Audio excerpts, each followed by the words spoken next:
আমাদের কলেজের একটা স্টুডেন্ট আজকে ওয়্যার জয়েন্ট পারফর্ম করে দেখাবে ও। ঠিক আছে, তো আমরা দেখি। হ্যাঁ, তুমি আজকে কি জয়েন্ট করবে? আজ আমরা টি জয়েন্ট করবো। আজকে আমরা টি জয়েন্ট করবো। হ্যাঁ, টি জয়েন্ট করবে। তো এই জয়েন্টটা আমাদের কোথায় ব্যবহার করা হয়? এই জয়েন্টটা আমাদের যে সার্ভিস কানেকশন থাকে, মানে পোল থেকে বাড়ির অব্দি যেটা থাকে সেটাকে সার্ভিস কানেকশন বলে।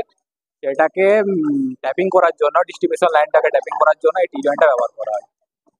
হ্যাঁ, তাহলে তুমি এবার ওয়ার্কিং বোর্ডে দেখাও আমাকে। আচ্ছা, তো আমরা প্রথমে একটা 200 mm এর 25 square mm semi standard aluminium কেবেলকে 200 mm কেটে নেব এবং সেটাকে দুভাগে ভাগ করে নেবো, একটা 100 mm আর একটা 100 mm। তারপর তার মধ্যে একটা ভাগকে, যেটা থাকবে 100 mm, সেটার মধ্যে 25 mm ইনসুলেশন থাকবে এবং বাকি 75 mm সেটা ইনসুলেশন হাটিয়ে দেবে। এবং তারপরে আরেকটা পার্টে আমরা মিডিলে ইনসুলেশনটা হাতাবো, মানে দু সাইডে 25 mm করে থাকবে, এই সাইডে একটা এই সাইডে একটা, এবং মিডিলে 50 mm হাটিয়ে দেবে। এবং সেটার মধ্যে এখানে যে মিডিলে পার্টটা সেটা এখানে উপরে চলে যাবে, 25 mm এই সাইডে, 25 mm এই সাইডে, আর মাঝে যেটা আছে সেটা 50 mm ইনসুলেশন হাঁটানো অবস্থায়। আর যেটা থাকবে নিচে এই পার্টটা সেটা নিচে থাকবে 25 mm ইনসুলেশন, এবং বাকি যেটা থাকবে সেটা এখানে, এটাকে বাইন্ডিং করে আমরা ডিজাইন করি।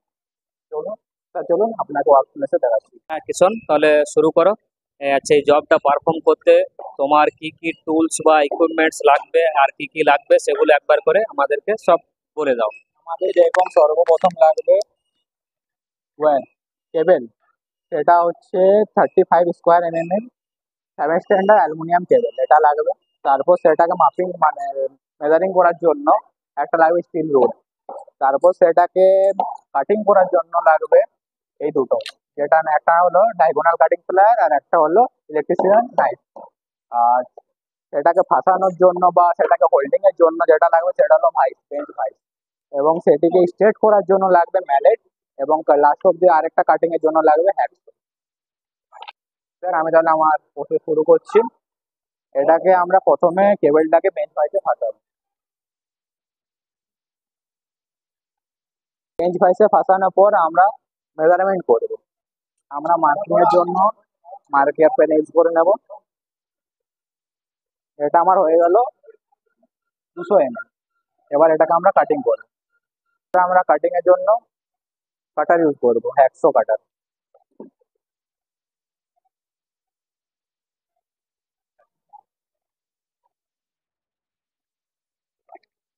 আমরা স্ট্রেট করে নেব ম্যালেটের সাহায্যে।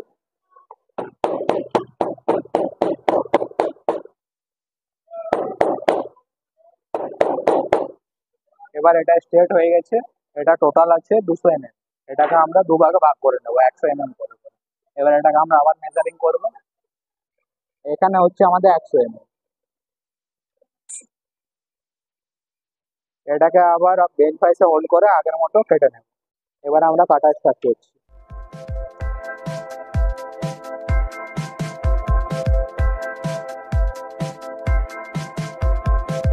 এরপর আমরা একটা কেবেলে 2.5 মার্কস নিয়ে নেব।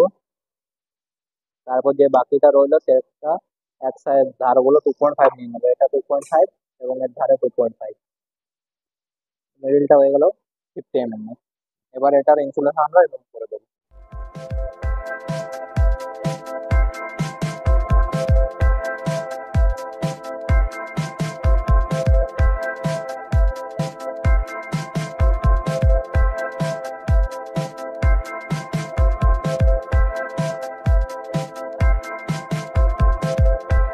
এবার আমার ইনসুলেশন রিমুভ করা হয়ে গেছে। এবার কি করবে? এবার আমরা এটাকে জয়েনিং করব। প্রথমে একটা পার্ট এটাকে আমরা বেঞ্চ ভাইসে ফাঁসিয়ে নেব। এবার বেঞ্চ ভাইসে ফাঁসানোর পর আমরা প্রত্যেকটা লিডকে সেপারেট করে নেব।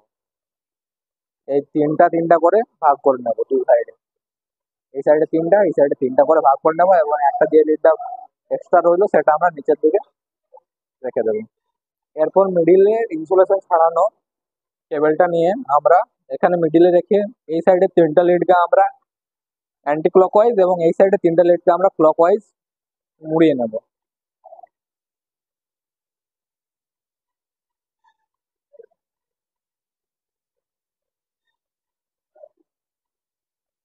এটা আমরা প্লায়ারের সাহায্যে ভালোভাবে মুড়ে নেব।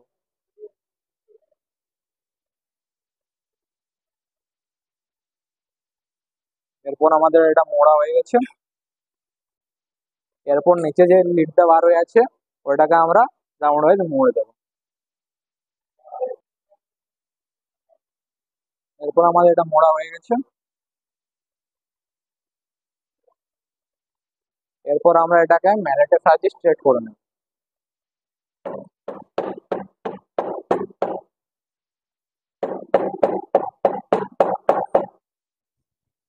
এবার আমার টি রেডি হয়ে গেছে। বাহ, খুব সুন্দর।